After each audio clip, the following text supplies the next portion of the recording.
Distinguished guests, the President of the United States and the Prime Minister of Australia.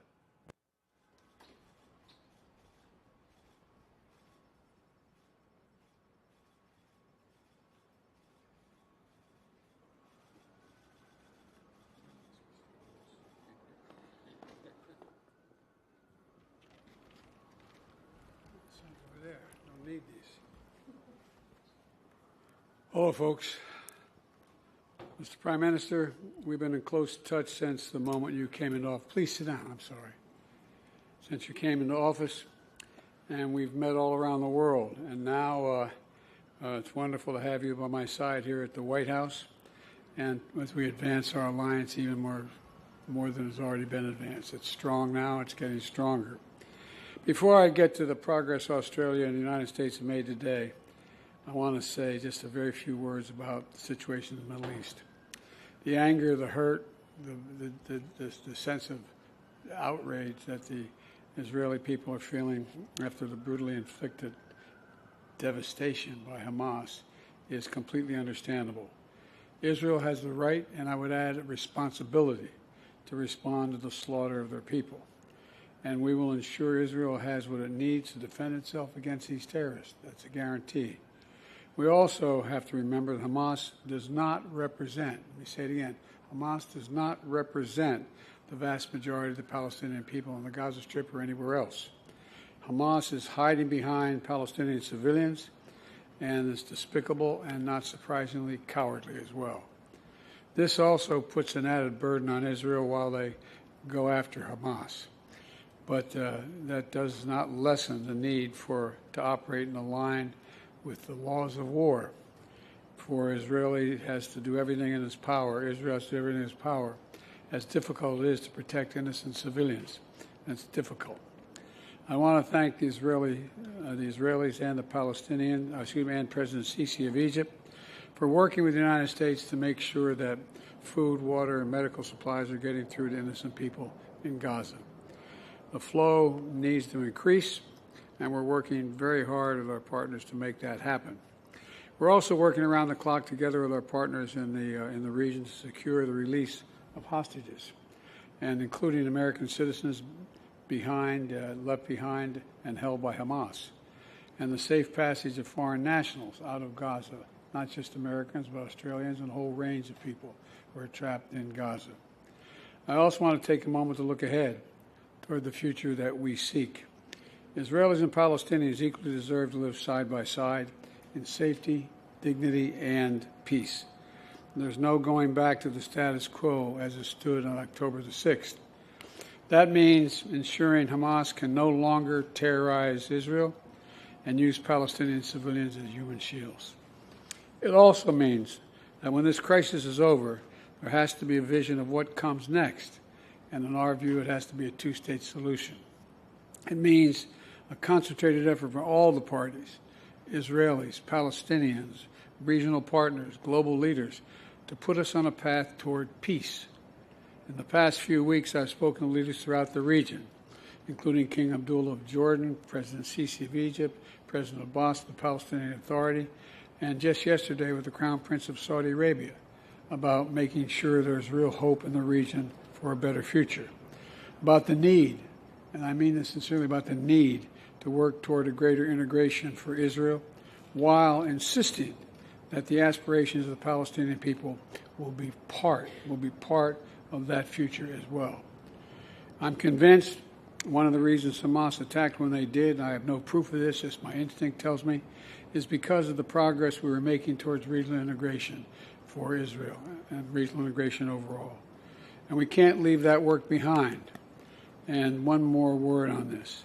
I continue to be alarmed about extremist settlers attacking Palestinians in the West Bank, that pouring gasoline on fire is what it's like. This was a deal. The deal was made, and they're attacking Palestinians in places that they're entitled to be. And it has to stop. They have to be held accountable, and it has to stop now. Mr. Prime Minister, I want to thank you for your partnership and your friendship, quite frankly, during this difficult hour. Over the past few weeks and for many months before, we've seen each other and we've seen our alliance grow more critical than ever. And we need to continue to make this important progress. In our discussions today, we've done just that. First, we're pioneering new advancements and innovations, deepening our cooperation in fields like biotechnology, advanced batteries, quantum computing, cybersecurity, and a lot more. We're also signing a new technology safeguards agreement to create more opportunities for American space companies to launch vehicles from Australia. And we've launched a new artificial intelligence initiative between our national laboratories to drive revolutionary and responsible research on humanity's biggest challenges: fighting hunger, curbing pandemics, predicting natural disasters, and ending cancer. As we know, as a matter of fact, both of our wives are over at the Cancer Institute right now, and so much more. Second, we're accelerating action on climate change. I thought we had a very good meeting this morning and with Secretary Kerry and your team, and we're all together on that. In May, we established the Climate Critical Minerals and Clean Energy Compact to elevate our climate cooperation alongside our defense and economic cooperation. And we're already beginning to see the impacts. We've created a Critical Minerals Task Force to build secure critical mineral supply chains. We're also investing in sustainable infrastructure in the Pacific Islands, including $65 million for a subsea communication cable to boost connectivity in the region. And we're modernizing funding for small and medium-sized businesses across the Indo-Pacific to help the transition to clean energy. And finally, the alliance between Australia and the United States is an anchor. And I believe this from every fiber in my being, an anchor to peace and prosperity in the Indo-Pacific and, quite frankly, around the world. We see this through our work with the Quad partners, India and Japan, to ensure the Indo-Pacific remains free, open, prosperous, and secure. I also see it through AUKUS, where, together with the United Kingdom, we're making generational investments in our shared security. Last week, I sent Congress a budget request with commitments to boost our submarine production and maintenance capacity here in the United States. And I want to thank you, Mr. Prime Minister, for the historic investments Australia has made to strengthen the submarine industry base as well. Democrats and Republicans alike understand the strategic value AUKUS brings to our nations. And I urge Congress to pass our AUKUS legislation this year. We also see the strength of our alliance and our unwavering support for Ukraine, both countries, as it defends its sovereignty against Putin's brutality and aggression. Australia is a critical partner, together with the United States and 50 other nations. 50 other nations we've been able to put together, all doing our part to support Ukraine. And I want to thank you, Mr. Prime Minister, for the new package of military aid you recently announced, it's for Ukraine. Look, Australia and the United States also share, in my view, a commitment to upholding international rules of the road, including freedom of navigation. Just this past week, the PRC vessels acted dangerously and unlawfully as our Philippine friends conducted a routine resupply mission within their own exclusive economic zone in the South China Sea. I want to be clear. I want to be very clear. The United States defense commitment to the Philippines is ironclad. The United States defense agreement with the Philippines is ironclad. Any attack on the Filipino aircraft vessels or armed forces will invoke our mutual defense treaty with the Philippines. And, Mr. Prime Minister, today we renewed our commitment to defend the values that are at the heart of this alliance. And we continue to stand as one to forge a better future for both of us and all the region. So I want to thank you again for being here. Thank you for your partnership and your leadership in this critical moment. And I'd like to now turn it over to you. Well, thank you very much, Mr. President. Australia and the United States have stood together for more than a century, and it is indeed a great honour for me to stand alongside my friend President Biden here today. At the heart of our alliance are the enduring values that our people hold in common: a faith in freedom and democracy, a belief in opportunity, a determination to build a more prosperous and more peaceful world.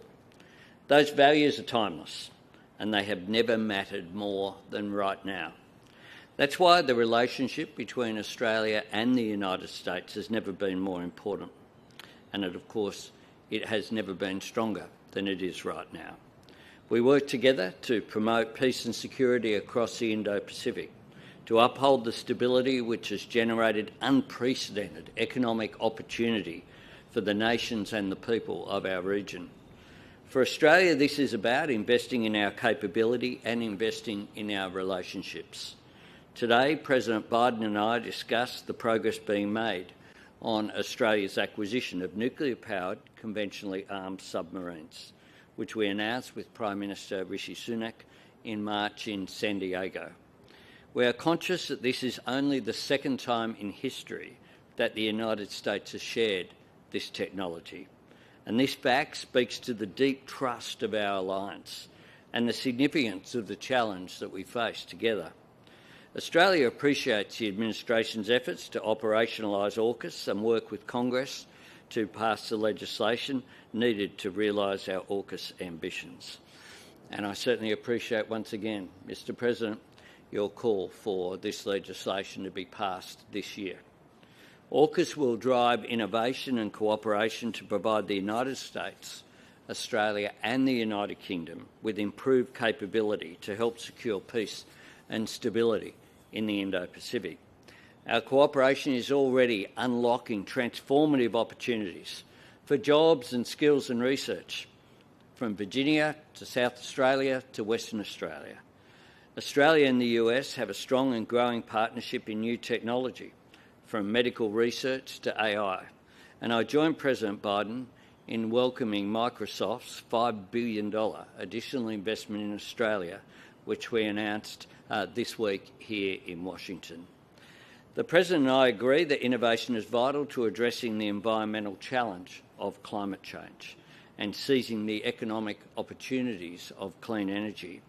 The Climate, Critical Minerals and Clean Energy Transformation Compact that we signed in May in Hiroshima is very much central to this. Climate change and clean energy becomes the third pillar of our alliance, alongside our security cooperation through ANZUS and our strong economic ties with the free trade agreement between our nations at its centre. The compact lays the foundation for our two countries to advance climate and clean energy action this decade, both at home and globally. Today we agreed new measures under the compact to support our energy transition, including the establishment of an Australia and US Clean Energy Industry Council comprised of business and public finance leaders to advise government on clean energy industry development and cooperation. We're working closely with the United States to build end-to-end sustainable, reliable and transparent supply chains for critical minerals. Of course, Australia has abundant supplies of these critical minerals that will drive our economies throughout this century: lithium, cobalt, copper, vanadium and rare earths.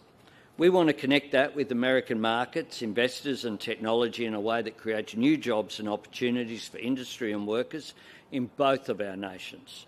Cheaper, cleaner energy will reduce costs for households, but it will also power a new generation of manufacturing. Our alliance is also delivering for the Indo-Pacific region bilaterally and increasingly with our partners in the Quad. Australia and America are supporting the connectivity of the region, and today we announced the new funding for subsea cables in the Pacific, further support for infrastructure development, including efforts to increase the Pacific's access to financing, and that we'll work together through a new Pacific Banking Forum to ensure that our friends in the Pacific maintain access to the global financial system.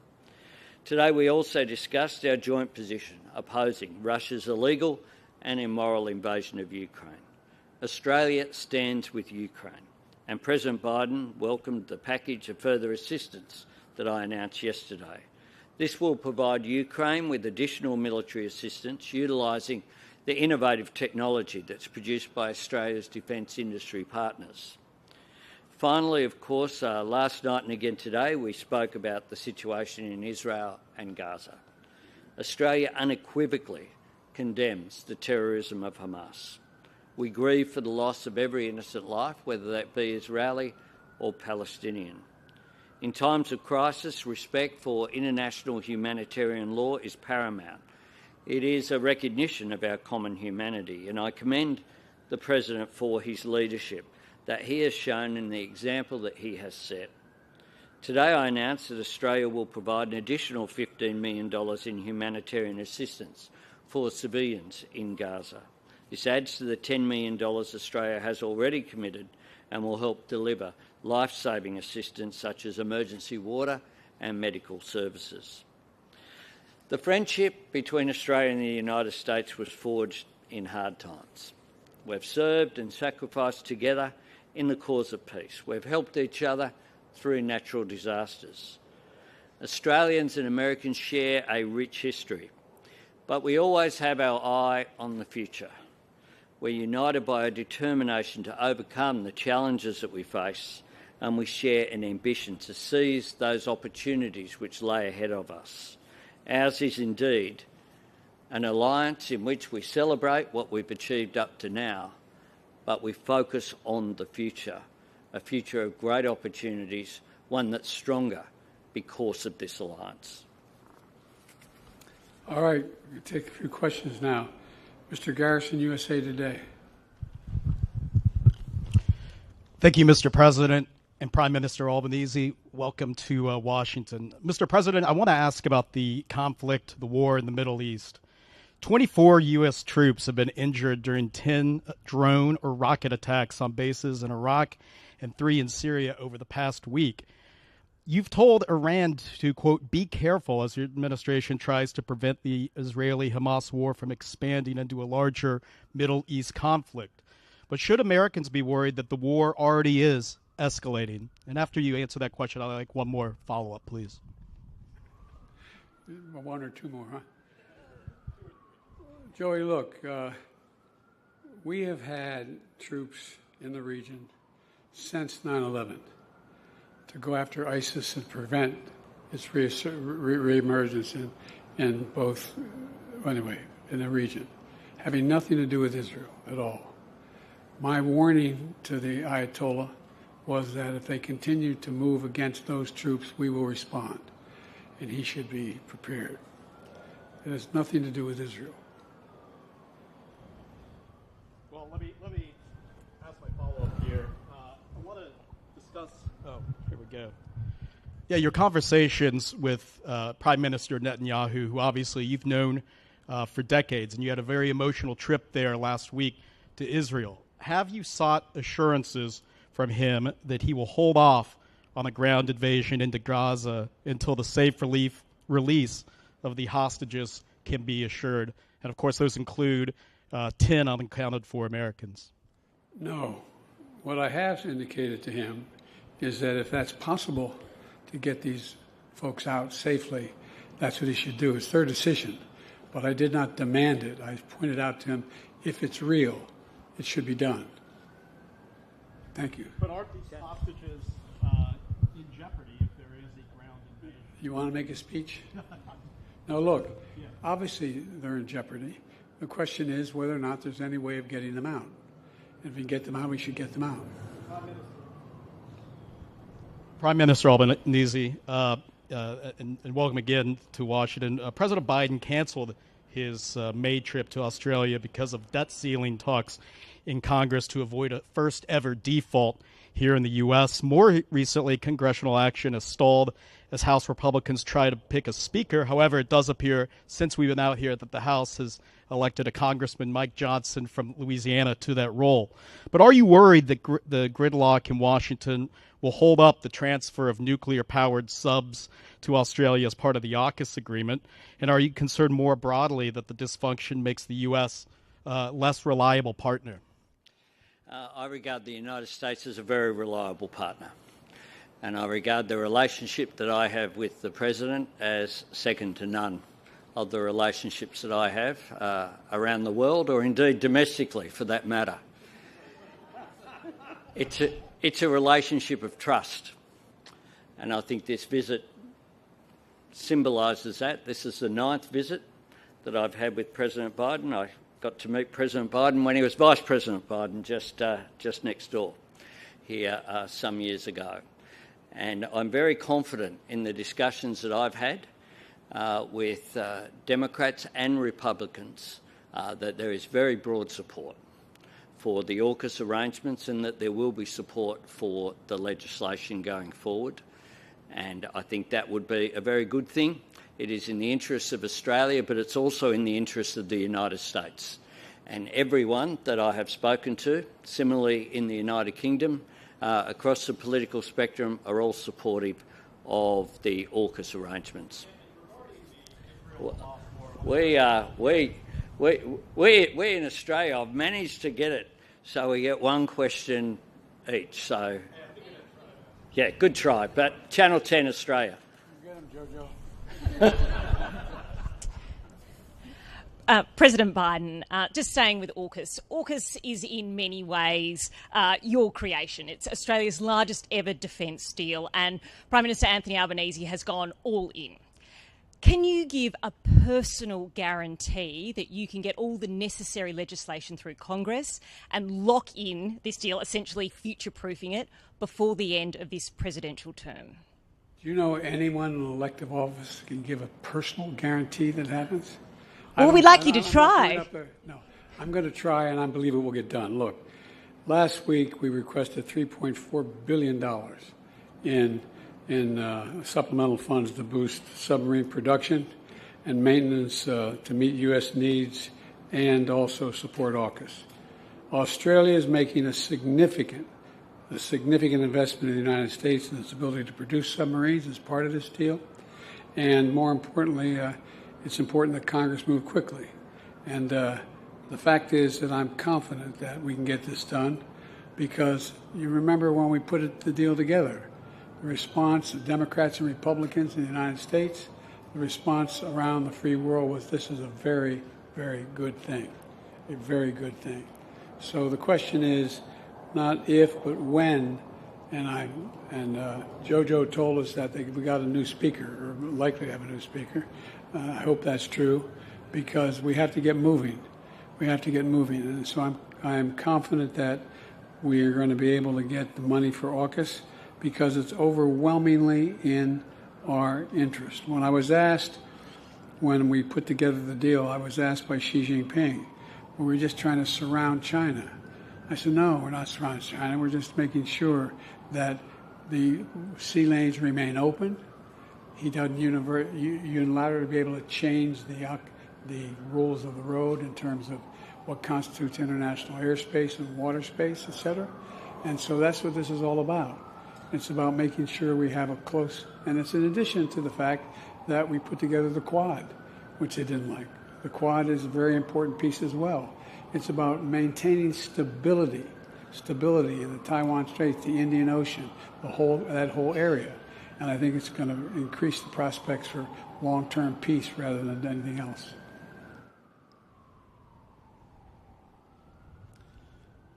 Oh, I get that. I get that. Okay. PBS, Ms. Lopez. Mr. President, thank you. If I may, I have a breaking news question and then an Israel one. First, after 22 days, House Republicans just elected Mike Johnson of Louisiana as the Speaker of the House. Johnson advocated conspiracy theories about voting machines and a rigged election in 2020. He encouraged his colleagues to join a lawsuit to invalidate the results of 4 states. So if you win re-election in 2024, are you worried that a Speaker Johnson would again attempt to overturn the election? No. Why not? Because he can't. Look, just like I was not worried that the last guy would be able to overturn the election. They had about 60 lawsuits and all the way to the Supreme Court, and every time they lost. I understand the Constitution. If I may very quickly, in the 18 days since Hamas killed 1,400 Israelis, the Hamas-controlled Gaza Health Ministry says Israeli forces have killed over 6,000 Palestinians, including 2,700 children. You've previously asked Netanyahu to minimize civilian casualties. Do these numbers say to you that he is ignoring that message? What they say to me is I have no notion that the Palestinians are telling the truth about how many people are killed. I'm sure innocents have been killed. And it's the price of waging a war. I think we should be incredibly careful. I think not we, the Israelis should be incredibly careful to be sure that they're focusing on going after the folks that are propagating this war against Israel. And it's against their interest when that doesn't happen. But I have no confidence in the number that the Palestinians are using. Thank you, Mr. President. Prime Minister Albanese, you're traveling to China early next month. President Biden has said China should expect, quote, extreme competition from the United States. Do you support extreme competition with China, and what does that look like for you? Well, we have strategic competition in our region. That's a fact that we are living with. The relationship with China is one where the principle that I bring to it is to cooperate where we can, disagree where we must, but engage in our national interest. It is in Australia's interests as well as China, but I believe in the global interest for us to have a relationship where there is dialogue. And hence I welcome the fact that I have been invited to China. I'll be travelling at the same time as we will commemorate 50 years since the first visit by an Australian Prime Minister, Gough Whitlam, to China in a short period of time now. And I think that is a positive thing. It is good that various senior representatives in the US administration have had meetings with their Chinese counterparts in recent times, because dialogue is always a good thing. Through dialogue comes understanding and comes a diffusion of tension. We want a peaceful and secure region, but we want one as well that's based upon the rule of law and where national sovereignty, including issues such as the South China Sea and the right of passage in that important waterway there, the East China Sea, the Taiwan Straits, is respected. And that is Australia's position. We cooperate very much with the United States on those matters and on others, but I look forward to a constructive dialogue when I visit Shanghai and Beijing. Extreme competition was not conflict. Read the whole paragraph. I talked about we're going to compete with China on every way according to the international rules, economically, politically, and other ways, but I'm not looking for conflict. Jeff.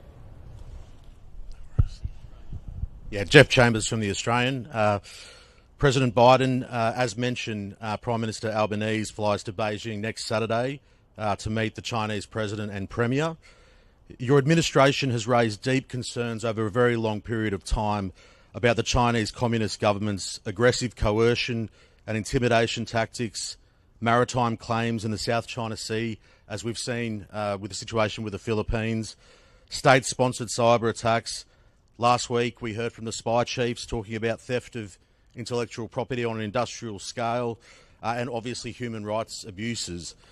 What do you make of China's re-engagement with Australia? Can Australia trust Beijing? And can Australia do business with China? Trust but verify is the phrase.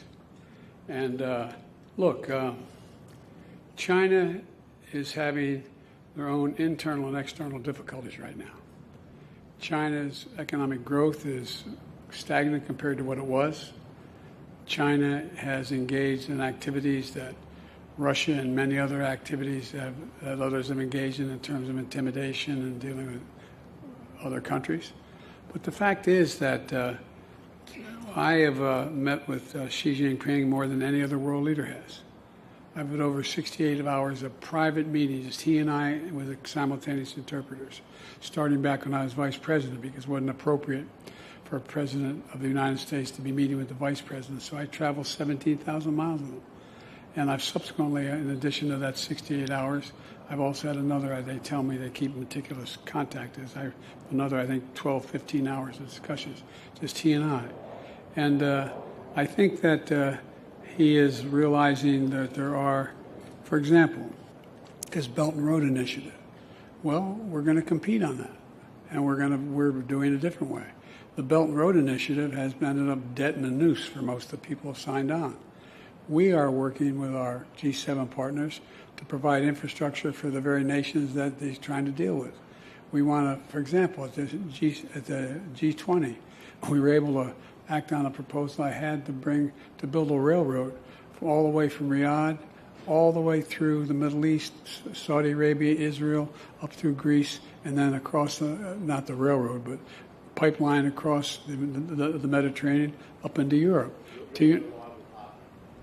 Pardon me? You're the reliable partner in terms of when you say you're going to deliver something, the US and its partners deliver. I hope, not just me, I hope the United States is a reliable partner when we act. But it wasn't just the United States that agreed on that. Because look, even to this day, when my discussions with the Saudis and the Crown Prince was he wants to see a reconciliation take place. It's overwhelmingly in his interest. It's in Saudi's interest. It's the idea that you'd have the nations of the Middle East cooperating economically and politically changes the dynamic significantly. And so I just think that it is it's something that it's in everyone's interest, including long-term in China's interest. Prime Minister as well. Have you had a chance to speak to Benjamin Netanyahu? I know there's been efforts made. Obviously, the President was there in Israel last week. Are you still endeavouring to speak to the Israeli Prime Minister? I am. I have spoken with the Israeli ambassador on a number of occasions. We continue to, we understand that obviously Mr. Netanyahu has pressures on, which at the top of the list is not the discussion with the Australian Prime Minister. We understand the pressures which are there, but we have a request for a call-in. Thank you. Thank you.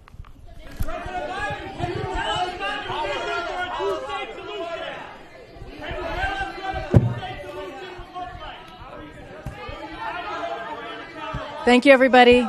The press conference has now concluded. Thank you, everyone.